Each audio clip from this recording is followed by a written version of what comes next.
Welcome to the only wrestling podcast that covers the WWE developmental system from its inception to modern day.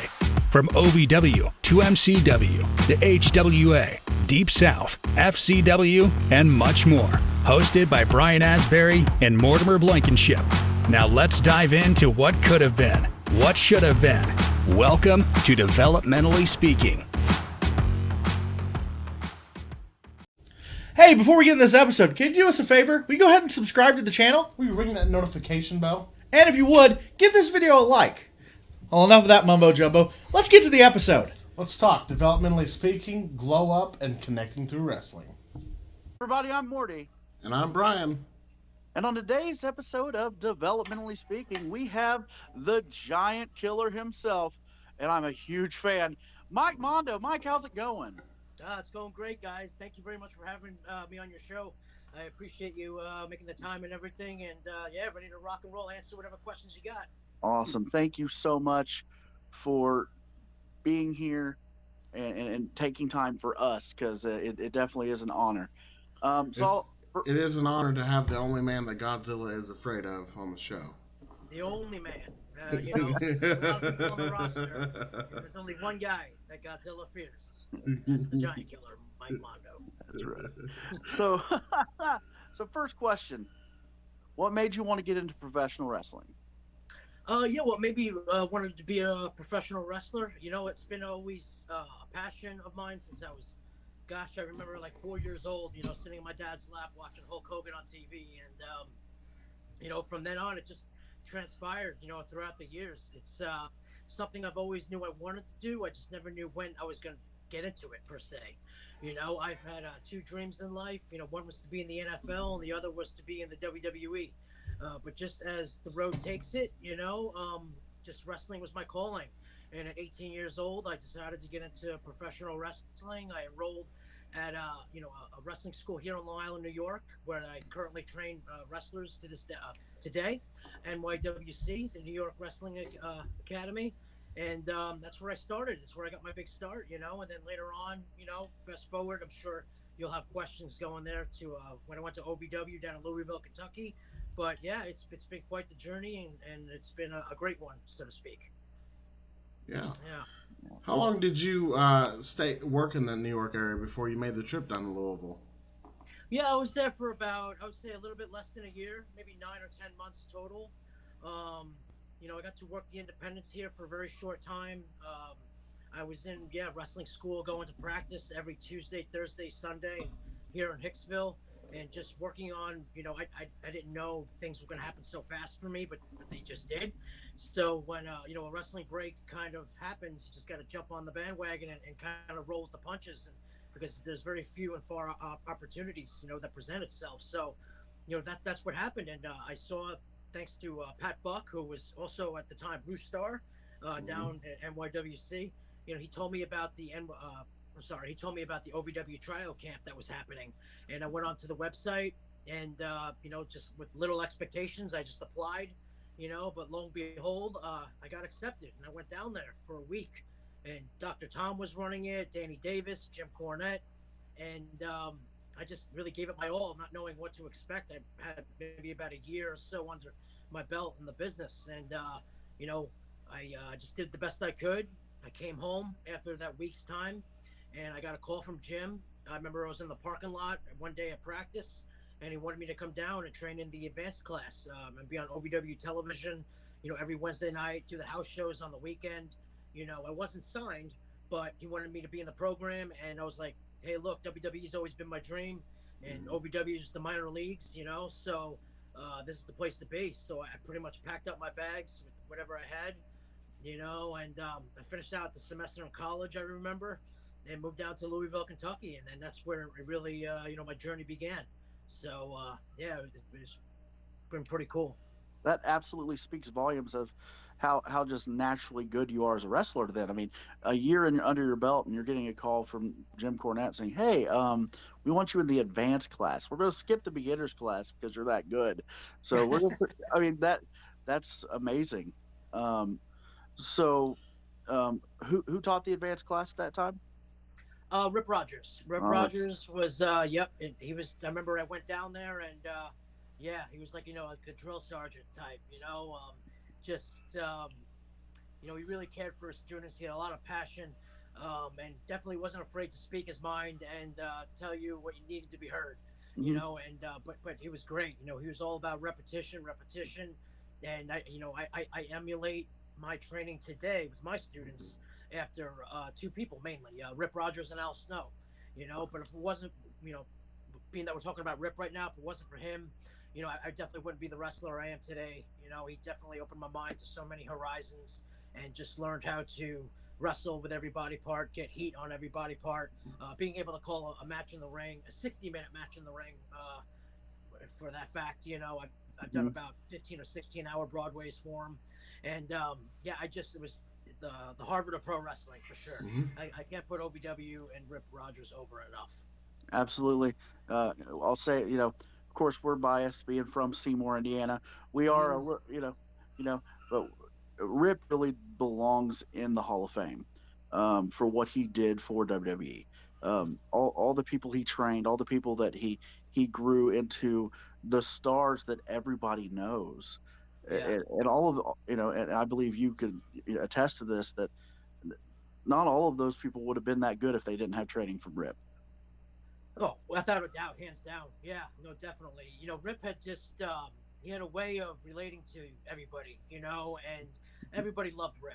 He was just deep down, he's really like just a kind-hearted, and just has like again, it's a lot of passion, and he really cares about people and how they progress, and loves just professional wrestling. And Oh yeah. I'm sure if it was up to him, he would want everybody to succeed. Hmm. And you go down to OVW and you see on the wall, and gosh, there's like 20, 30 wrestlers on the wall, and he played a hand in training pretty much all of them. And he's definitely speaks volumes of what he is and what he can contribute as a trainer. He knows how to see the guy's strengths and accentuate them, and he sees guys' weaknesses and knows how to hide them, but also build them to make those weaknesses better than what they were. Like he just has a credible eye for teaching, coaching, and just being a wrestler in general. Hmm. I couldn't agree more. We've done a couple of road trips with Rip and learned a lot. And as you know, you probably can't talk about a lot. Yeah, we'll see. You never Yeah. know. Yeah. So, how was it the early days in OVW before the developmental deal came about? How was the early days Yeah. before I became developmental? Hmm. Man, not a lot has changed except before I was developmental, I just had a couple part-time jobs. I was a server at Roadhouse, and I was also a server at Cheddar's for a while. But as I started in OVW, the as time went on, my training progressed. Like Danny Davis, I guess, saw the potential in me, and Jim Cornette saw the potential in me, and Rip and all them, and they wanted to try to get me hired, to Hmm. get a job with WWE. But unfortunately, at the time, just John Laurinaitis, he says, yeah, Mike Mondo, yeah, he can work, but how can we make money with him? That was like the big question. He didn't really see me as a professional wrestler. He looked at me more as a referee, but nothing against refereeing or anything like that. That's great. But my passion was in the ring and Hmm. performing, and that's what I wanted to do, So I wasn't willing to give up on that, and I just wanted to keep moving forward. So Danny and Jimmy, they put me in a position to where I'd be training guys. And when Eugene, Nick Dinsmore went on the road, I took over the beginners class and started training the beginners class. Just to try to make myself more valuable and to say, all right, well, like look at this guy. He can wrestle, he can work. Now he can train guys and everything like that. So they were just trying to put me in the right position to succeed. And it worked out, because a couple years later, when I was 21 years old, that's when I got signed to a developmental contract, and pretty much nothing's really changed for me except now that when I became a member of the developmental, I was getting paid to now do it, so I didn't have to work the serving jobs anymore. Hmm. So that was really cool, But no, my life was wrestling. I remember Lance Storm after Rip was left OVW. Lance put me in a position to train the non-contract guys. So literally, my schedule was wake up in the morning, train the non-contract guys from 8 to 10, then I would get my reps in and actually get in the ring because Lance held two practices, one from 10 to 12 and then another one from 12 to 2 because the contract class was so big, so I would participate in the 10 to 12 class. Then I get that little window to go to the gym, get food, just kind of clear my brain, the cobwebs a little bit, because I would come back at 4 p.m. and train the beginners class, that was run by OVW, what I've been doing before that. And then from, gosh, what was that? That ran from 4 to like 7. And then from 8 to like 10, Rip Rogers had the intermediate class. So I would, and Rip wanted me by his side to keep teaching me and to keep giving me his knowledge and Wow. to also help out the other guys and stuff like that as well. So I was there till like from 8 in the morning to 10 p.m. at night. It was nothing but wrestling. And Danny Davis even like warned me, he's like, don't burn yourself out, kid. It's a lot on your plate. And I'm like, no, I can handle it. You kidding me? Like, I thought I was like Superman, but no, it did eventually burn me out. I needed a little break, but I'm really grateful for everything that I got taught there. If it wasn't for OVW, I definitely wouldn't be where I'm at today. So, just to rewind a little bit, are you telling me that there was a chance that I could have got a steak from you at Logan's Roadhouse? There might have been a chance we crossed paths. Absolutely, yeah. Would it have been the Logan's that was in Clarksville? No, unfortunately, it was Louisville. Yep. Okay, then no, But you're no. right. There is two locations. Yes. Right, right. Darn, I'm like, is there a chance that I didn't realize? Oh, I would have kicked myself in the ass without. I'm like, man. Yeah. Oh yeah, I remember 9 ounce sirloin, yeah, baked potato, sweet potato. Oh man, yeah, I missed their food. The biscuits were freaking fantastic too. Yeah. How did the Giant Killer come about? Well, Jim Cornette responsible for Mike Mondo, the name. Mm-hmm. He told me he was walking around. I think it was the flea market one day, and my real name just kind of didn't ring a bell, to him. So he's just saw, I think, a sign that said Mondo on it, and he's like, "Damn it, that's it, Mike Mondo. We're gonna call him the Giant Killer. We're gonna have him wrestle Matt Morgan, give him his first loss on TV, and call him the Giant Killer Mike Mondo, and that's kind of really how that came about, and yeah, that Mike Mondo was born, and the Giant Killer was there to seek and destroy. Love it. Yep. How was your time in Bolin Services? How was my time there? You with Kenny Bolin? Oh yes, King B. Yes, Mm-hmm. absolutely. Yeah, no, it was great. Kenny, he he obviously pretty much led the charge most of the time on the microphone, and I got a lot of like wrestling experience then at the time. But I thought it was a great way to bring me in because you know Mm-hmm. what, let's call a spade a spade. I was still very green at the time. And it was a good way to like get me out in front of people. With the faction, and I wasn't like out there like just me, so to speak. Like, I mean, could have I have handled it? Probably, yeah. Mm-hmm. But I don't know how good it would have been, the quality, because I was just like still so new, So being with Bowling Services and being with Kenny was like kind of able to break me in slowly, get used to being in front of people, got me more comfortable. And then when I broke away from Bowling Services, I was ready to handle my own, Mm-hmm. Then I was ready to get on the microphone and start cutting promos myself because the whole time in practice, I've been practicing this stuff anyway all the time, So I was just improving my craft and my skill set. So when the time came for me to give me a microphone, I'd be ready to hit a home run. So yeah, it was a good experience to have with Bowling Services. Yeah, that's the beauty of a good manager.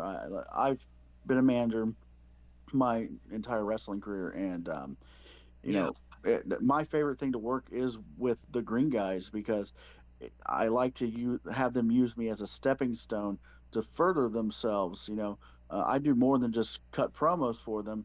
I want them to take notice of how I do cut the promo and how even during a match, instead of just remembering my spots, you know, if they get lost because they're green, you know, come over here. I can help you. That's you know what I mean. That's the beauty of a good manager, and I'm sure you saw that with Star Maker for Yeah, sure. absolutely, and that's what I said. Like, it's just I was a student of the game, and I absorbed everything that went on in my career, or around me in my career, And Kenny Bolin was able to get heat on the microphone. You know what I mean? Like he went out there, and people in the Davis Arena they hated him. They didn't like him Hmm. very much. My father despised Kenny Bolin. That's it. Yeah, a lot of people despise Kenny Bolin. King B. Yeah. No, man, he's great, man. Yeah, I can't say nothing bad about Kenny. Kenny's take me out to eat all the time, at the Logan's, at the Cheddars, and I got to build a nice relationship with Kenny, and Hmm. it's been a hot minute since we've kept in touch to this day, but yeah, no, I learned a lot, just from listening, and then of course Jim Cornette was the stick man, the commentator in the ring, kind of Hmm. just guiding and leading charge, and I'm paying attention to that, and just watching Jim interact with Kenny, and just kind of keep the flow going of the promo. Sorry about that. My thing just fell. There we go. Okay. Um, yeah. So I just was just a student of the game and just absorbed all that and just learned as much as I can. So when the time comes, because everything has a run, right? You're going to be on Hmm. your own, and you got to be able to hold your own, and then it's sink or swim, right? So it was, yeah, definitely a great learning experience. I appreciated it. Oh yeah, I've always. The reason I started doing this podcast is because we are from Southern Indiana, so we got to see OVW before the internet was around, before it got big. So we got to see this every Saturday on the WB. We'd watch you guys grow and develop, and then you guys would get your main roster, call up, and then so we got to see you guys actually from beginning to end. And I didn't think it was fair that anybody always talked about the Big Four because there were so many other people, from you to Seth Skyfire to Brent Albright. There's just so many people that just made so much magic at 4400 Shepherdsville Road. And I can't thank you enough for Yeah. everything that you've done for professional wrestling because it was a big part of me growing up was watching the Giant Killer Mike Mondo. Sure.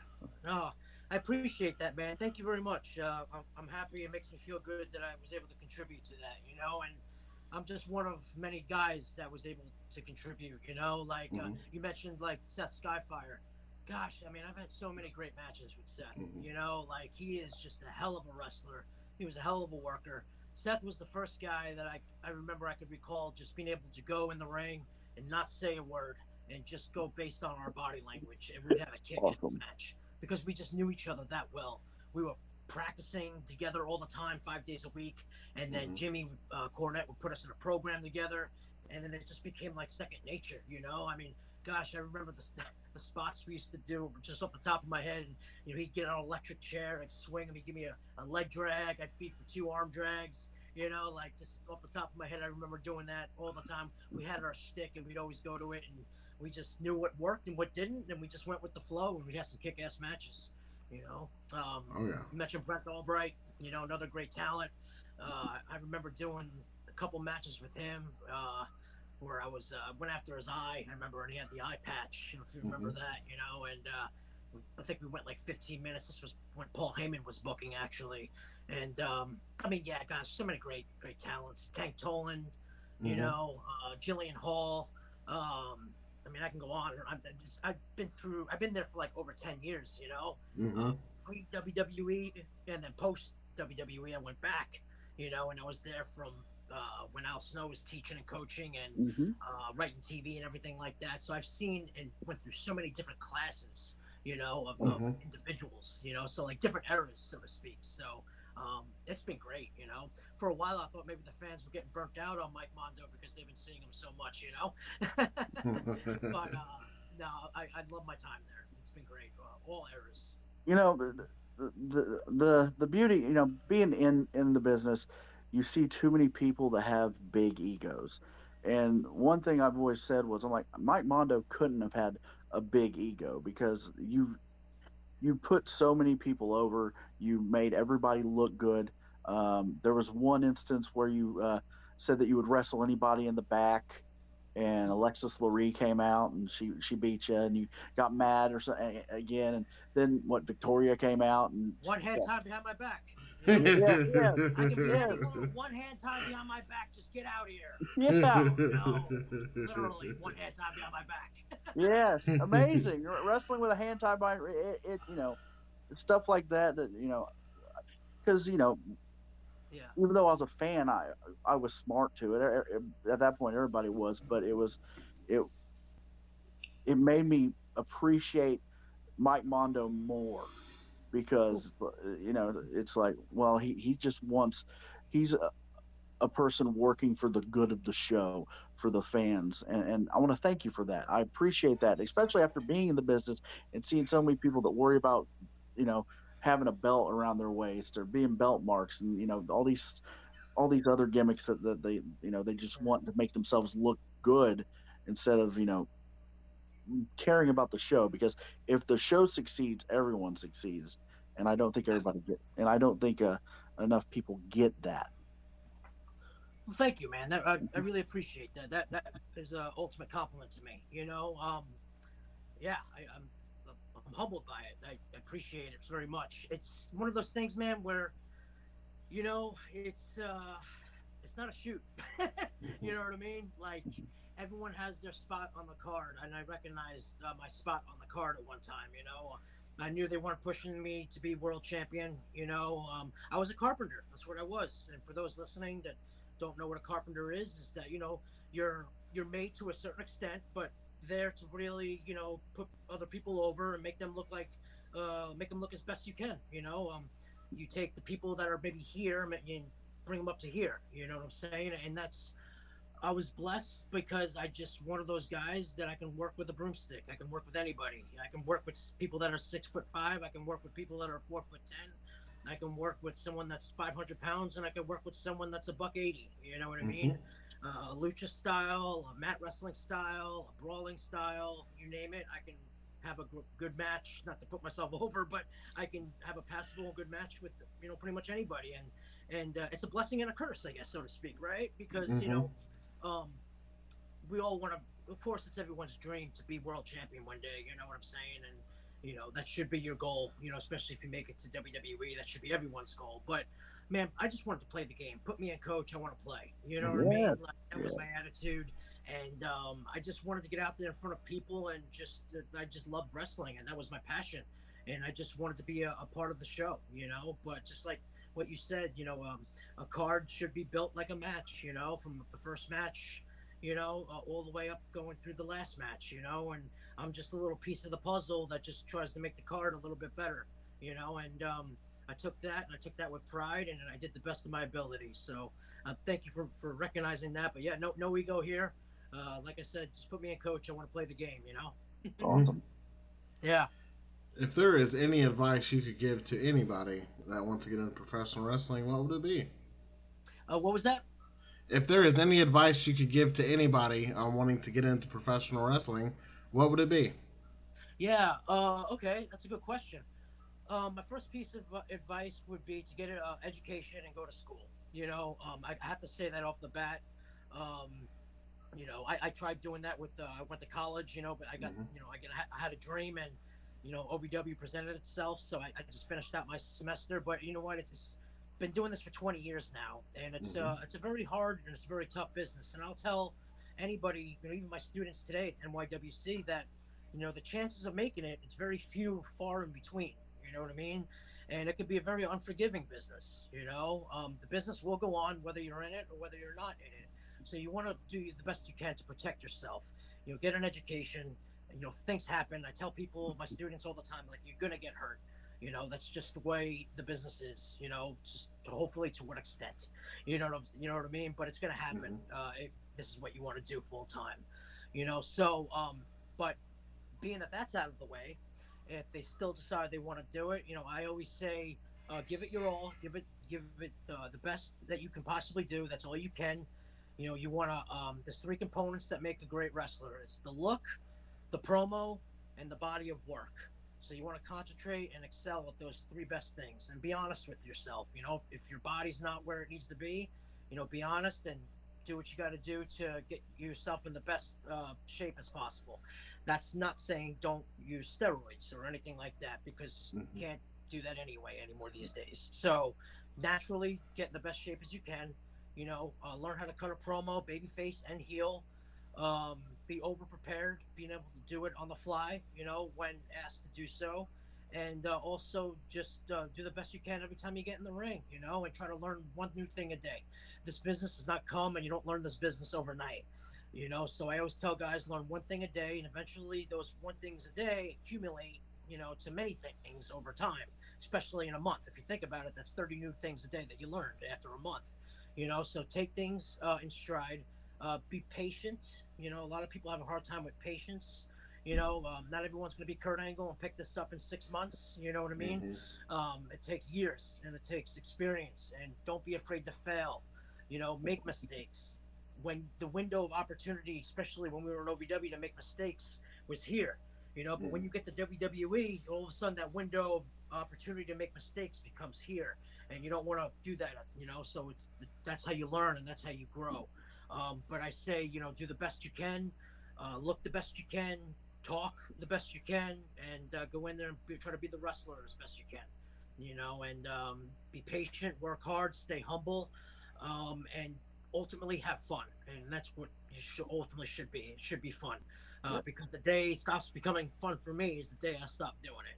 You know what I mean? So that's the advice I usually give out. I know that's a very long-winded answer, but No. No, perfect. there you go. That's what I have to say. So before we get off here, this is the time we give you an opportunity to share anything that you would like to promote, any types of plugs or anything you'd like to say. Sure. Thank you, man. Yeah, I run also.